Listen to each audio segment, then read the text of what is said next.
Hello, welcome everyone. We will be waiting 2 to 3 minutes before we get started to accommodate for the rest of the attendees who are in the middle of connecting. Stay tuned.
Okay, so welcome everyone. My name is Heike Ritter and I will be your host for this webinar. Thanks for joining and thanks for being part of our community.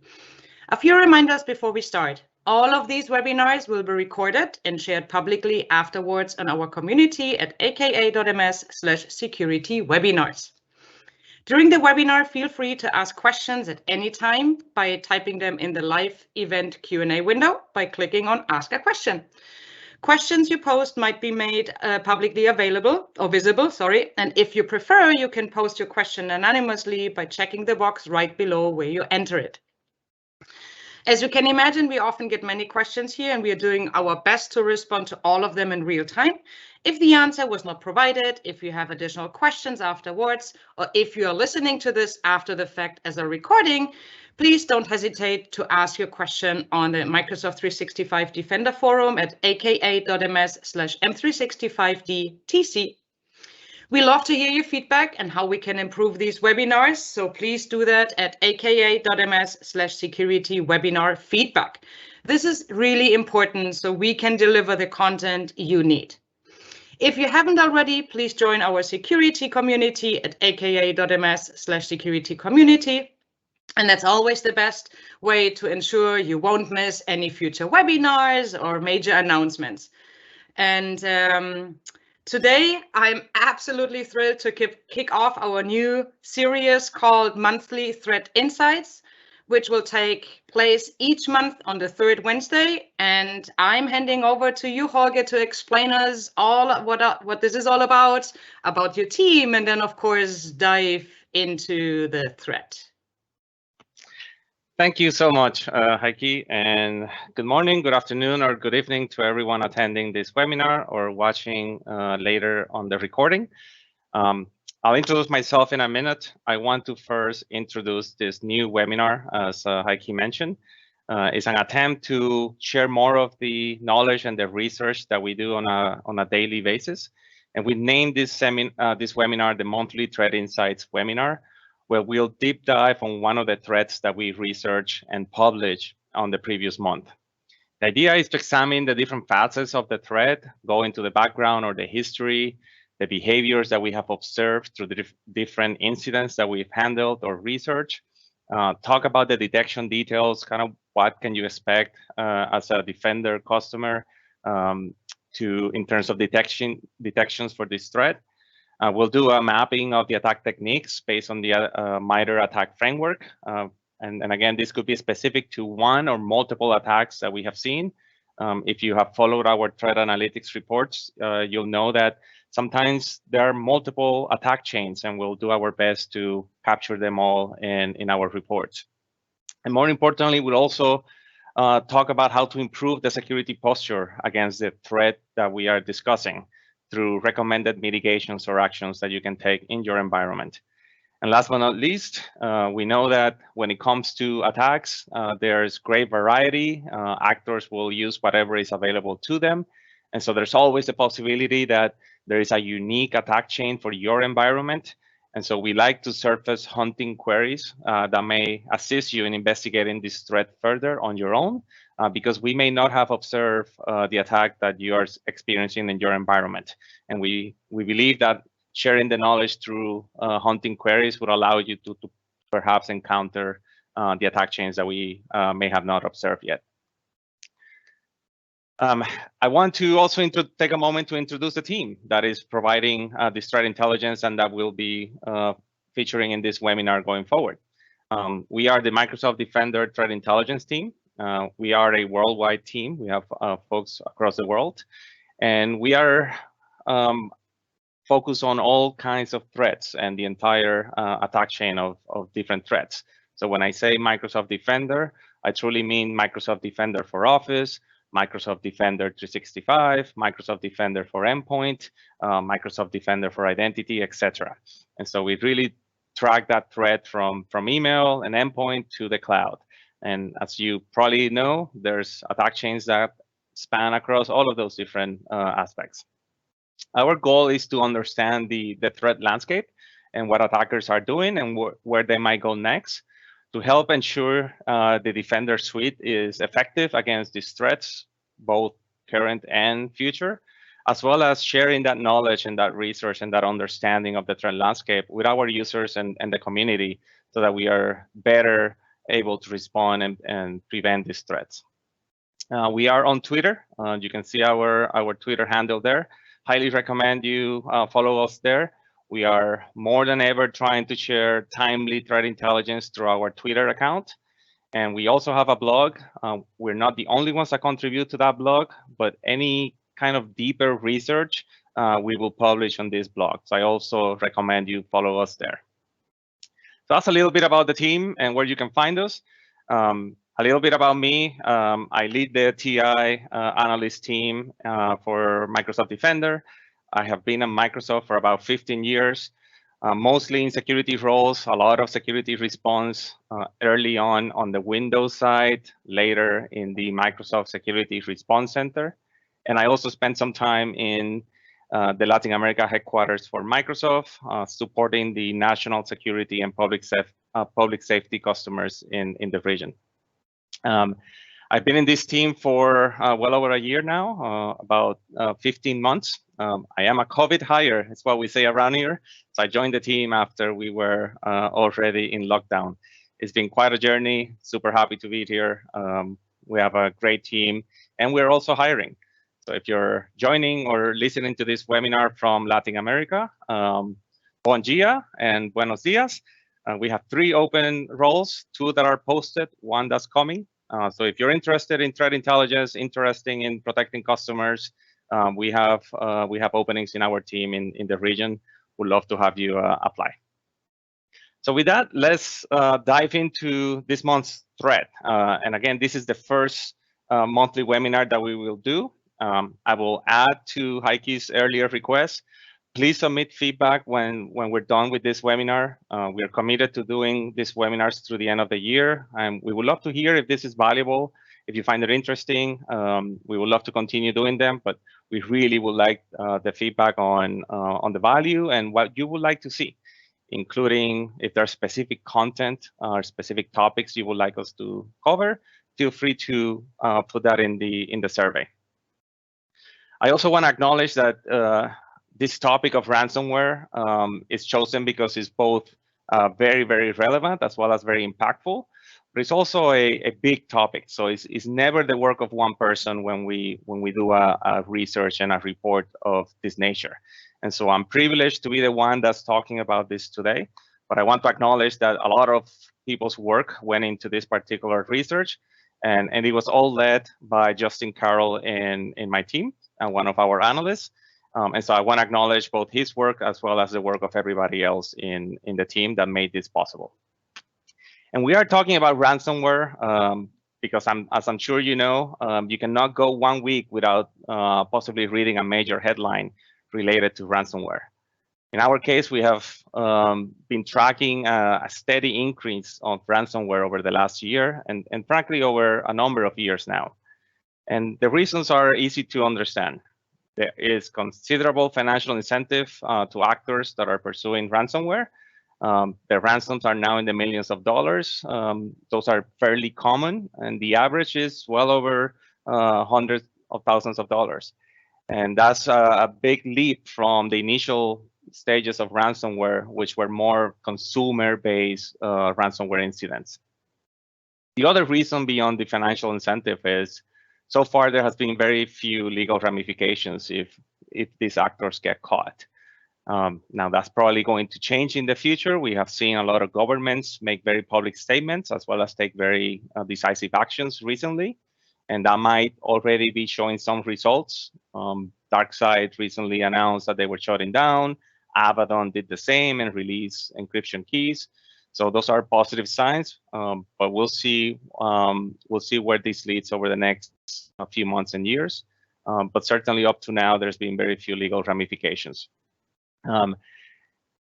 Having looked at the reasons, let's look at the landscape. And I mentioned that 57% increase over the years. What we're tracking to from July 2020 to probably July 2021, we're going to likely see a double in the number of ransomware encounters from what they were in July of 2020. We are on track to hit that mark in July. As you can see in this chart, back in July, there were about 1,400 encounters, ransomware encounters. We just finished May at 2,572. So we're well on our journey well on the journey to get into that doubling in July, at the end of July. Big increase, and it's not just that the increase in the number of incidents is happening, but also that the impact to business is increasing, and we are seeing this impact go from data access or loss of data access, which was significant at the beginning of the ransomware trend, to more significant changes or more significant impact with regards to business operations. You probably have recall last month there were 2 major incidents that resulted in business operations being disrupted. We also talked about financial loss and the significant number of dollars that some companies are paying to these actors, as well as the financial loss that comes from legal ramifications, as well as loss of contracts that may happen as a result of ransomware events. We're also starting to see a lot of intellectual property theft, and that information we use for extortion of other parties that may not have been the subject of the ransomware incident. And we'll talk a little bit about that in a minute. And of course, the longer term impact is really about compromised customer trust, tarnished reputation. It's not just about the consumer or the user of the product that your company produces, but also those partners that you work with and that you have a business relationship with. And so those are some of the longer term impacts that we're seeing and continue to expect to see in terms of ransomware incidents. But that's not all. We are seeing some additional threats, some of which I alluded to earlier. Data exfiltration and extortion is now fairly common, where it's not just about deploying ransomware, but before I do that, I want to exfiltrate data that I may monetize or I might use to compel you to pay the ransom. Also, some of this stolen information is being released if you don't pay the ransomware. And so that also carries an impact for your business. Excuse me. And on top of all of that, while waiting for payment, ransomware actors might do additional actions. They're running a business, and so they might take additional actions to further monetize their access. And we've seen cryptocurrency miners being dropped. We're seeing backdoors being set up that then get sold to other actors. And so think of entrepreneurs when it comes to fighting ransomware. You're really fighting entrepreneurs in this particular case. And so they will use multiple tools and find business models that will net a profit. So let's look at the evolution of ransomware now that we've looked at the impact as well as the trend. And as I alluded to earlier, ransomware started really as a commodity play. It was mostly targeting individuals, likely with some pre-programmed attack, basically some malicious document or some malicious payload, some malicious site hosting a payload, and it was all opportunistic. Let's get this malware out there. Let's hope via either social engineering or some watering hole. Let's hope that this gets deployed, and I'll wait until, as an actor, I will wait until I get contacted by somebody asking for the key and collect payment that way. And for that type of ransomware, really the defense is really about remediating that malware. So you'll encounter that malware. It might ransom your single device. You have to remediate that malware, remediate the device, make sure that malware is not present anywhere else, and that you defend against that in the future.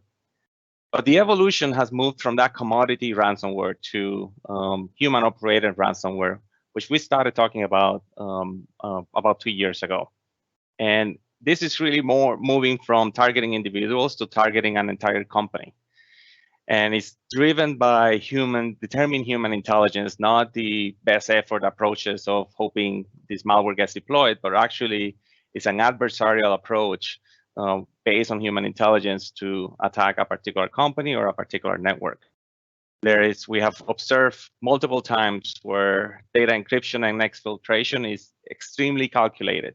The timing of when something gets exfiltrated, the timing of encryption, what gets encrypted and what gets exfiltrated are human decisions based on, again, that intelligence that they have on the organization and based on what they have found and the perceived value of the data. And we are seeing obviously the bigger business impact as we have talked about it in the past.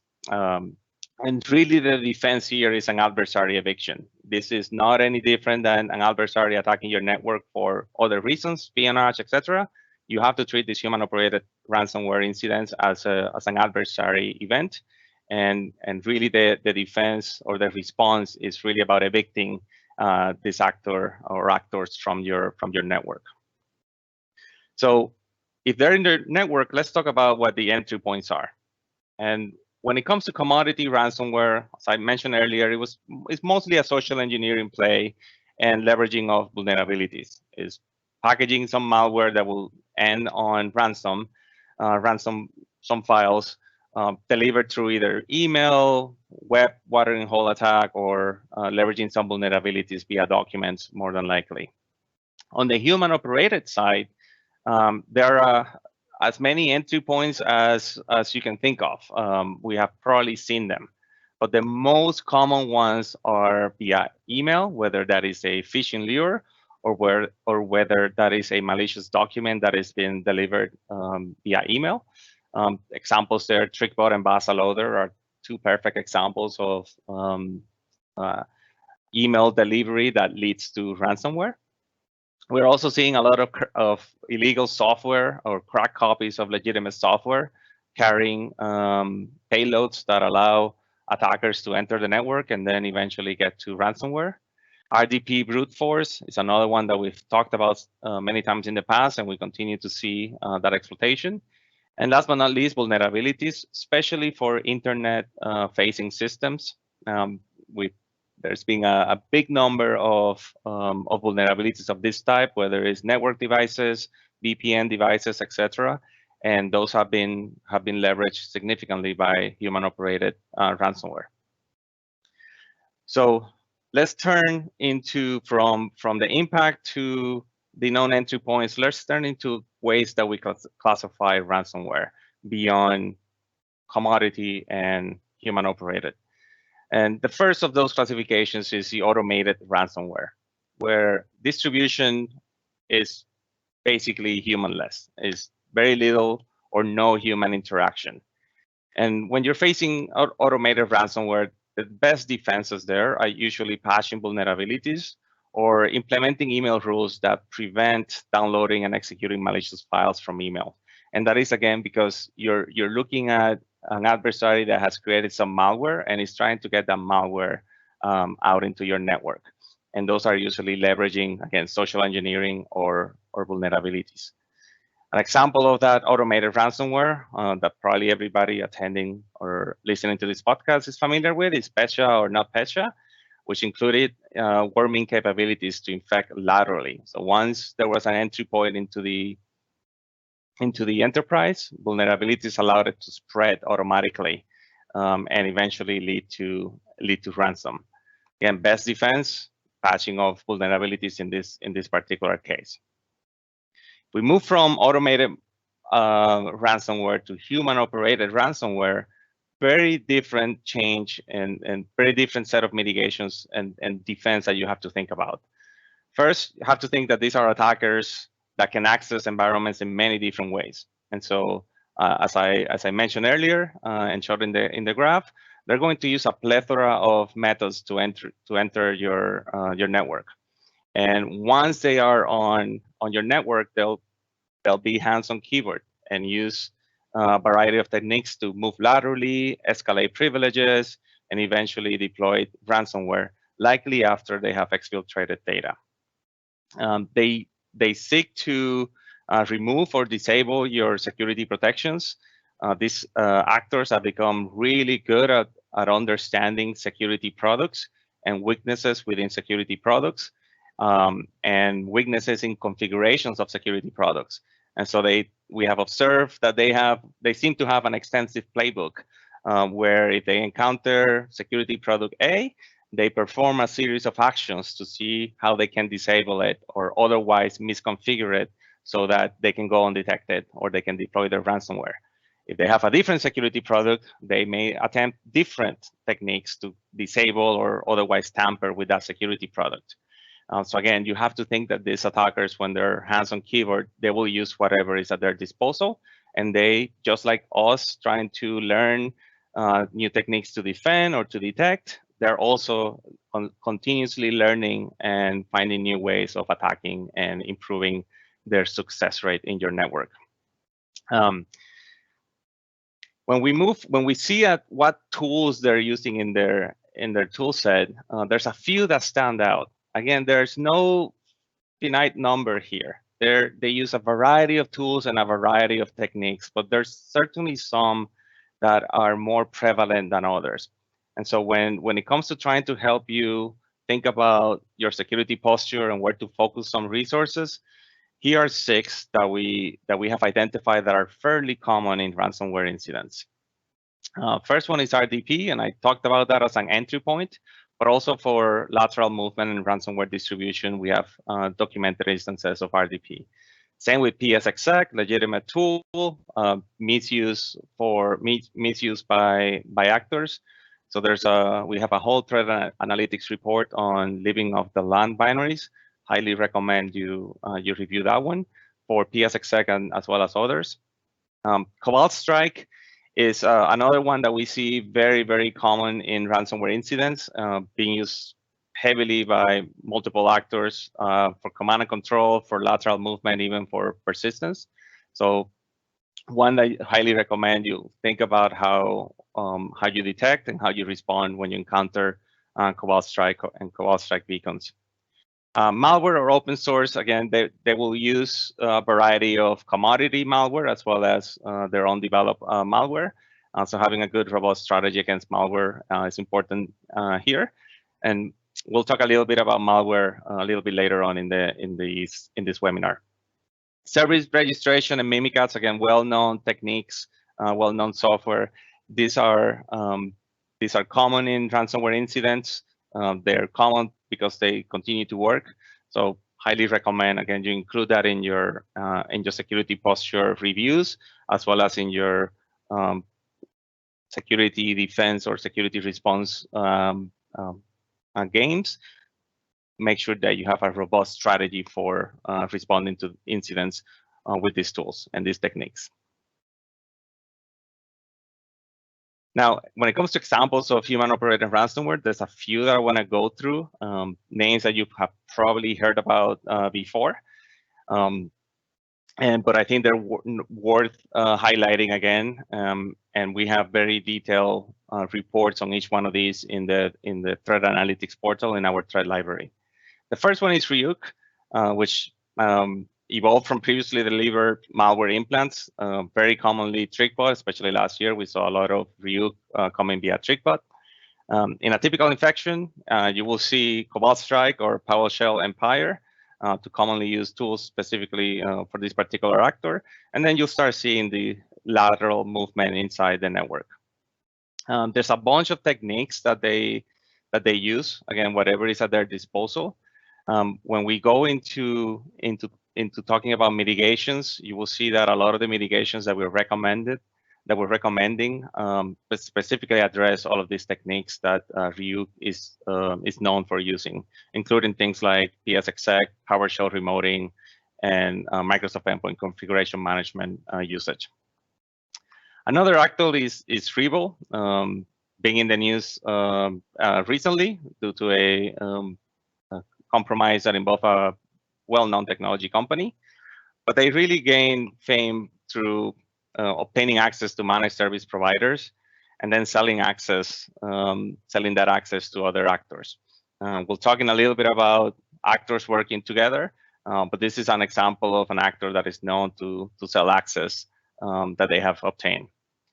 Also, we've observed specifically to Revo that we have observed them come after a Quackbot or a ICID malware infection. And again, this will play into the ransomware as a service that we'll talk in a minute. And we believe this is possibly the first ransomware group to take advantage of post-secure VPN vulnerabilities. And we talked about vulnerabilities at the edge, and this is an example of a group that we believe was one of the first ones to leverage those vulnerabilities. Known for using, again, the same tools that we talked about earlier, Mimikatz, Cobalt Strike, PSXEC, all of those tools for lateral movement. And finally, want to talk about Princora. Princora is a volcano in Latin America, and Princora or volcano names are names that we use to track actors related to cybercrime. And so when you see us use all caps in a volcano name, that usually means, not usually, that means it's a cybercrime group that we're tracking. This particular group, highly adaptable. We've seen it deploy ransomware. We've also seen it deploy or have other actions on objectives. Well known for, or we have observed them brute forcing RDP servers and performing proxy attacks. And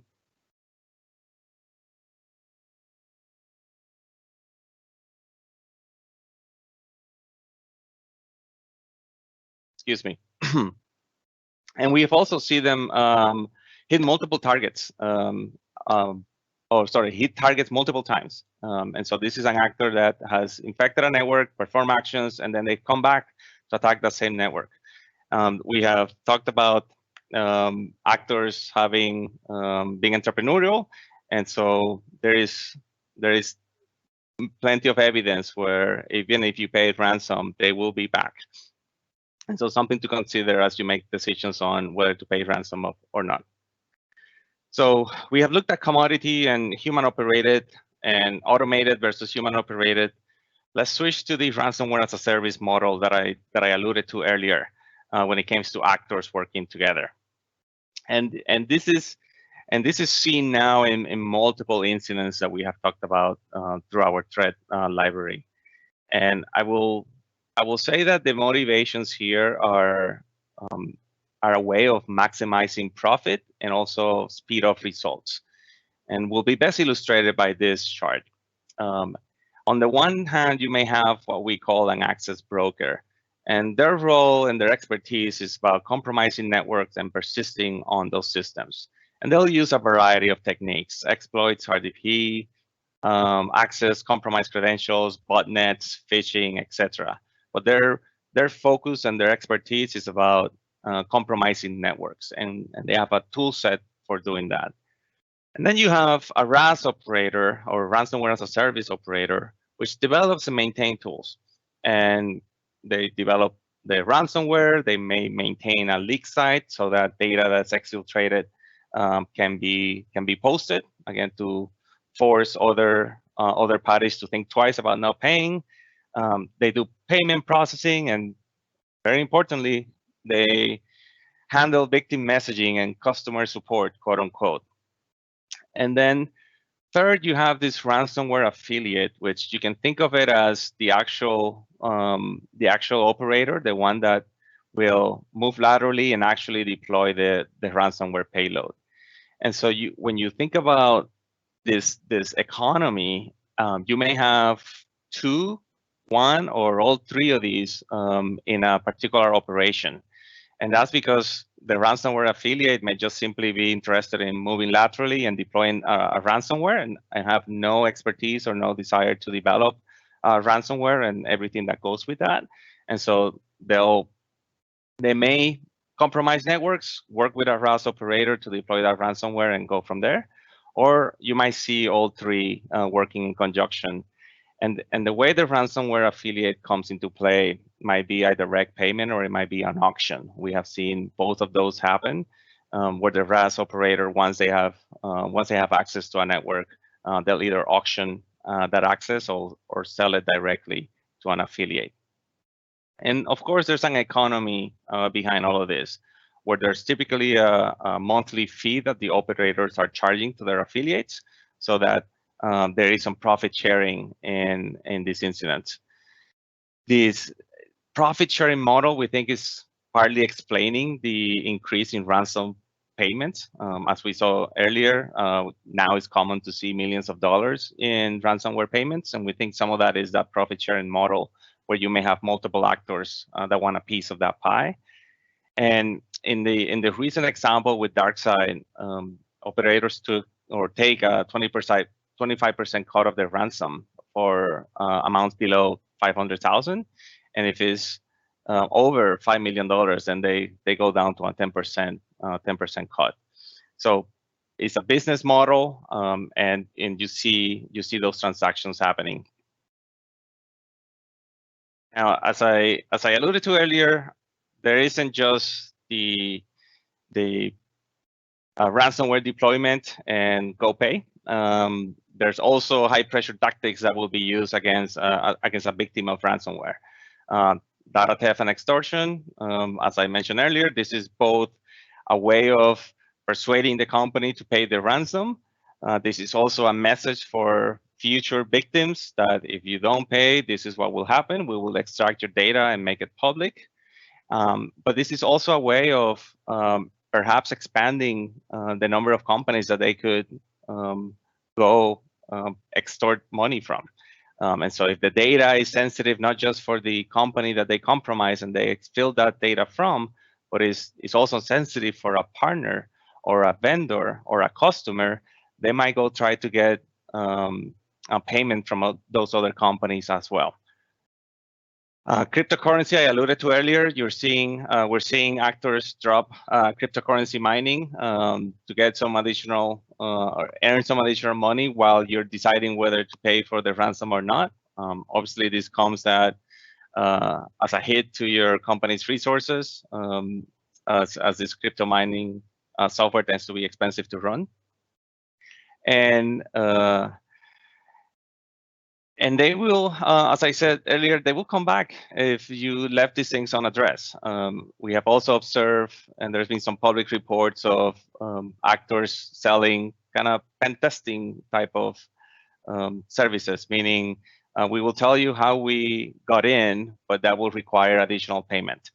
And so again, it's an enterprise. They will find ways of collecting additional funds. And so what happens if you pay, or what are the things you need to consider when it comes to ransomware payments and complications? Well, certainly there are some legal ramifications, and fines could be in play if you pay ransom. And so I'm not a legal expert, but certainly something to discuss with your legal department and specific to your country. But other considerations is, even if you do decide to pay, the decryptor that they might send you might either not work, or it might be extremely slow. We have seen both of those happen, where the decryptor simply not work and you're unable to recuperate your data. In other cases, it does work, but it's extremely slow. So your operations might be disrupted for an extended period of time. And as I mentioned earlier, paying the ransom does not stop an attacker from returning. They might return because they're determined to get another ransom from you, or it might simply be a target of opportunity, some mass campaign that just happened to target your company again. We have seen, again, both of those. So up to now, we have covered the basics and the evolution of ransomware, as well as the business model. Let's switch really quickly to, what can you do to prevent and improve your security posture against ransomware? Well, first of all, we have, if you're a Microsoft Defender customer, E5 customer, or security customer, we have a large number of threat analytics reports that are focused on ransomware threats. Here is a list, but we'll switch to the portal in a minute, and you'll see how many we have. You'll see that some of the names that I talked about earlier are covered here. We have extensive threat research on those threats. Ryuk, I talked about, Princora, I talked about IceID, Quackbot, WordFeature, Basaloader, etc. So I highly recommend you start with those individual threats if you want to know more specifically on each of those threats. When it comes to mitigations, there's some big picture mitigations that I'm going to talk about in the next 2 slides, and then we'll probably skip a little bit of the detail on the sections specific for endpoint, email, and identity. You'll have access to these slides, and then you can review those at your pace. But big picture mitigations, if you're one of our customers, I highly recommend you apply the mitigations provided in Threat Analytics. We'll go see what that looks like in a few minutes. Patch vulnerabilities, especially for those that are for remote code execution in internet-facing systems. Monitor related alerts and hunt across data for signs of breach. I cannot emphasize hunting enough. And also, obviously, paying attention to the alerts. In our case, we're trying to be very precise with some of these alerts specific to ransomware, and use tools that are available to proactively assess risk, and that might include, third-party tools like Shodan.io. In terms of the next set of general security mitigations, want to highlight a couple here. First one is security baselines. We spend a lot of time thinking about our security baselines and working with a lot of different governments and private companies to come up with security baselines that are robust and also realistic. So I highly recommend you check those security baselines if you haven't. We have them for server, for client, and for Office applications. If you're one of our Defender customers, recommend you look at a Microsoft Secure Score and use that as a way of guiding your investments and your areas to focus on. And last but not least, attack surface reduction rules is a great capability, in my opinion. I know it's not easy. It's easy for me to say here, hey, go implement some of these attack surface reduction rules. But in reality, some of these do have impact, and so you want to consider and plan what that looks like. And we do have documentation on how to assess the rule impact for some of these attack surface reduction rules before you deploy them. In these slides, you'll see that we have a number of mitigations specific to device, identity, and email. I won't go through all of these, but I wanted to have them on the slide so that you can refer to them later, especially if you don't have access to the Threat Analytics portal. But we'll see these in the Threat Analytics portal in a minute. I'll highlight here tamper protection, super important, whether it's for our security product or for some other product you might be using. If there is an option for tamper protection, highly recommend you look at deploying that, making sure that it's enabled. As I alluded to, that's something that we see actors doing, not just for ransomware, but for other actions as well. They're really targeting security products and trying to blind you to what they're doing. There's a number of attack surface reduction rules and other technologies here to consider for devices, for identity, as well as for email. Those will be here captured for your reference in the future. But what I figured I would do specifically for this section and for hunting is just go directly to the Threat Analytics portal and talk about it there. So this is, if you've never seen it, this is our security portal for Microsoft Defender. In my particular case, I'm using the Microsoft 365 Defender portal. This looks very similar for Microsoft Defender for Endpoint. And Threat Analytics is our in-product threat intelligence feature, as I mentioned earlier. So I'm going to switch there and just cover this quickly, and then we'll go to the ransomware TA that I just, or the ransomware threat analytics that I just discussed. But to spend a minute here, you see that in threat analytics, the first thing that we try to highlight is, what are the latest threats that we have talked about? And in this particular case, I'm doing pretty good against those threats. I have no alerts related to these 5 threat analytics that have been released recently. In the middle, you have the high impact threats. So these are the ones that we have seen most prevalent in your environment based on the number of alerts. And this is where the analytics piece come into play. Think of threat analytics as 2 components. Is threat research, where we try to explain and contextualize the threat, and the analytics piece is where we try to tell you your exposure and your impact. And so in this particular case, impact is defined by the number of alerts. And you can see there, the first one is Basa Loader. This is actually a demo. But in this test tenant that I have, leaving off the land binaries is the second most impactful threat in my environment. And the third one is this ransomware threat analytics that I was covering in this webinar. So I'll click on that. And let's walk really quick to what you see in the threat analytics report and how we think about using this information in a network or in an enterprise network. So the first thing, there's an executive summary that highlights the threat. Then you have your related incidents. Incidents is a capability that aggregates different signal and think of different alerts that might be related. We aggregate them and create these incidents for you. We'll see them in a minute. Then alerts over time just kind of give you that historical view of how many alerts have you been observing related to this specific threat, and how many impacted devices based on those alerts that we have that we are surfacing. And then next, in this particular thread, we don't have an email alert associated with it. But if there were emails related specifically for this thread, you will see here the prevented email attempts, as well as the mailboxes that were impacted, or the mailboxes that received some email associated with this thread. We'll look later at what that looks like really quick for a ransomware example. And then finally is the misconfigured devices, which talks about your mitigations and your posture against this specific threat. And we'll show really quickly how this manifests itself. So going to the analyst report, the first section you'll find here is basically the analyst report on the threat. And you'll see that some of this material is what I just covered.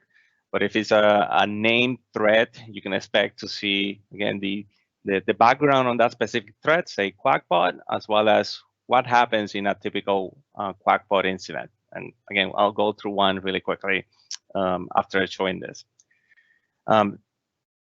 When we get to the mitigation section, you'll see there are 2 places where we try to highlight the mitigations that are applicable to this threat. First, we do it via the analyst report, where we document all of the mitigations that are specific for the threat that we're talking about. And we don't restrict ourselves here to what is possible in the product itself, but rather all of the known mitigations that will help based on what we have observed in this threat. And you'll see that in this particular case, we follow that methodology of device, identity, and information protection, email, and vulnerability management. Sometimes we organize mitigations by the attack chain. It all depends on the threat and what we think will be easier to digest. But those mitigations are also part of the analytics and the secure configuration status, or the exposure. And so what you see, switching to the mitigations tab, what you see is many of these mitigations we can actually track in your environment.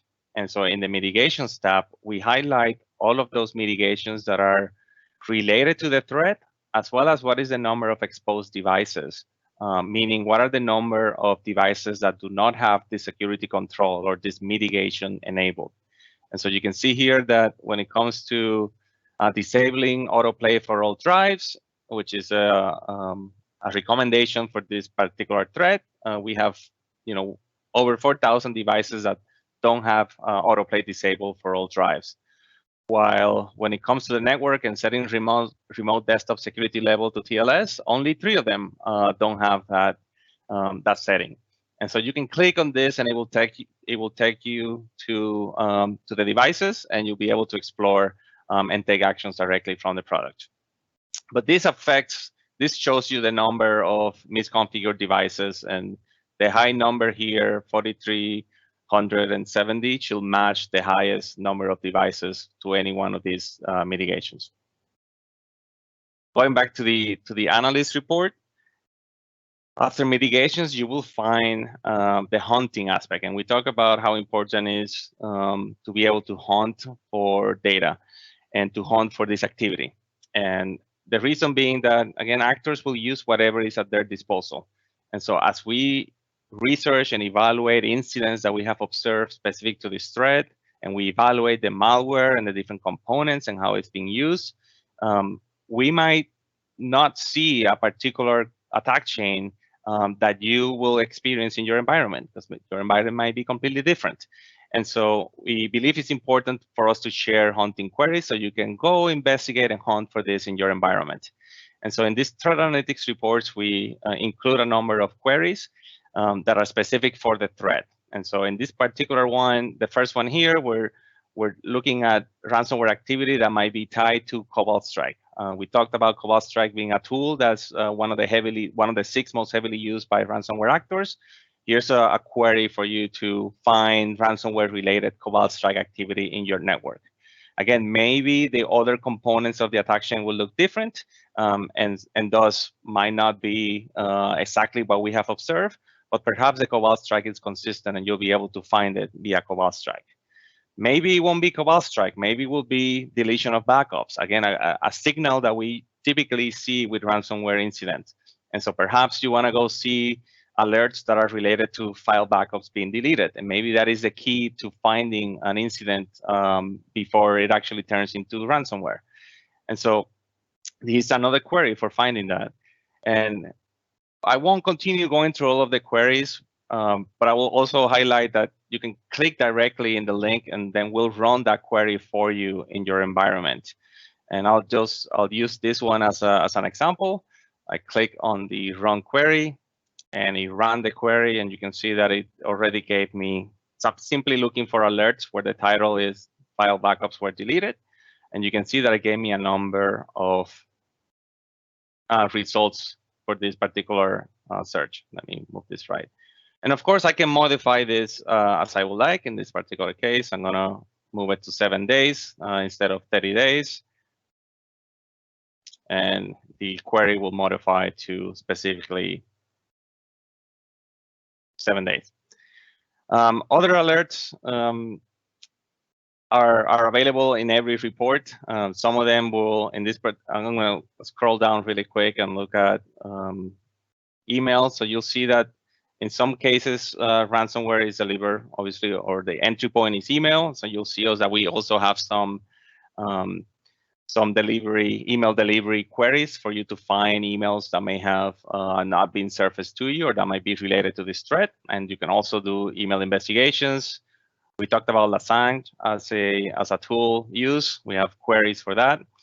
And so every threat analytics report will have these queries. And in the case of ransomware, we have brought in the most significant queries, the one that we think bring the highest value into this one place. But you can find this query specific to each threat in the threat analytics report for that threat. Last but not least on mitigations that I want to highlight is beyond secure configuration, in the case that there are vulnerabilities that are being exploited or leveraged in this for this threat, you will also see your exposure to those vulnerabilities within the threat analytics portal. And I'll switch and show one example as a way of closing here. Recently, we added this feature to help navigate our reports, since the number has grown to 136 reports in our threat library. And I can switch to ransomware and vulnerability to find reports that are associated with ransomware that are using vulnerabilities. And if I scroll down, you'll see that there are two here. These were related to the Exchange server vulnerabilities. Here's one related to Quackbot, which I talked about earlier. And as I looked at the mitigations for Quackbot specifically, you'll see again, we have a number of secure configuration IDs and mitigations that we recommend against this threat. And you'll see that we also have, in this case, a vulnerability that we observe being used by Quackbot operators. And that is being captured in your secure configuration status, even though in this case, we've done our job and we patched from this 2017 vulnerability. So that's a quick walkthrough the ransomware TA as well as the ransomware threat. I will switch back to my presentation to close those out.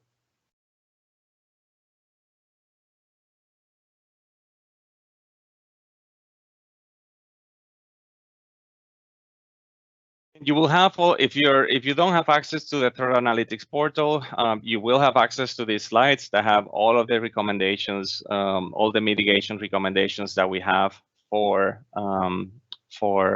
this ransomware threat.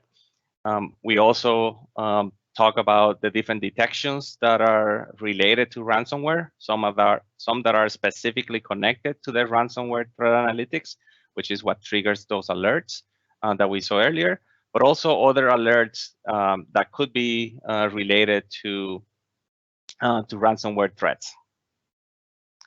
There's a number of advanced hunting queries. We saw a few. Again, you'll have access to all of these in your in these slides. And we also have a repository, a GitHub repository for advanced hunting queries. So if if you don't have access to the threat analytics portal, you might search on GitHub. We'll include a link on the presentation, but we have a GitHub repository with hunting queries specifically for M365 Defender. And that brings us to a close. We try to meet our 1 hour, and we were very close to going over, but this was a very important topic and also a very pervasive threat. A lot of content on this one. Not all threats will have such an extensive content or research, but I highly encourage you, if you have not checked out Threat Analytics, to please check the Threat Analytics portal. There's a lot of good information and good research, as well as good tools to help you hunt and understand your exposure. And you can take actions directly from Threat Analytics by connecting you to the different features of the portal. Finally, I do want to make another call for feedback. Let us know what you think. Let us know what topics you would like to see us talk about and what kind of content you would like to see us include in these presentations as we go forward. And with that, Heike, I turn it over to you. Thank you so much for the opportunity to attend this webinar and present. Oh my God, thank you so much, Jorge. That was really, really interesting. So many insights. Thank you so much for covering our very, very first monthly threat insight. So some reminders for everyone on the call before we end. So the recordings and slides will be made available later today on aka.ms/security webinars. We have another schedule, of course, of our 2021 summer webinar series. So on June 22nd, we have Microsoft Defender for Identity in the Microsoft 365 Security Center. On July 12th, we have the story behind EaseEntire's MDR with Microsoft 365 Defender, which is a partner-led webinar, and they explain how EaseEntire streamlined security for itself and its customers. Super interesting. And then our next monthly threat insights is on July 21st. And again, registration and details on aka.ms/security webinars. If we missed to answer your question, or if you have additional questions, come visit aka.ms/m365DTC, which is our Microsoft 365 Defender tech community. So again, thank you, Jorge, for today's first monthly threat insights. Thank you to the rest of the team who helped answer all the questions that we got. And most of all, I want to thank all of you for being part of our community and for joining us on these webinars. We hope to see you next time. Goodbye.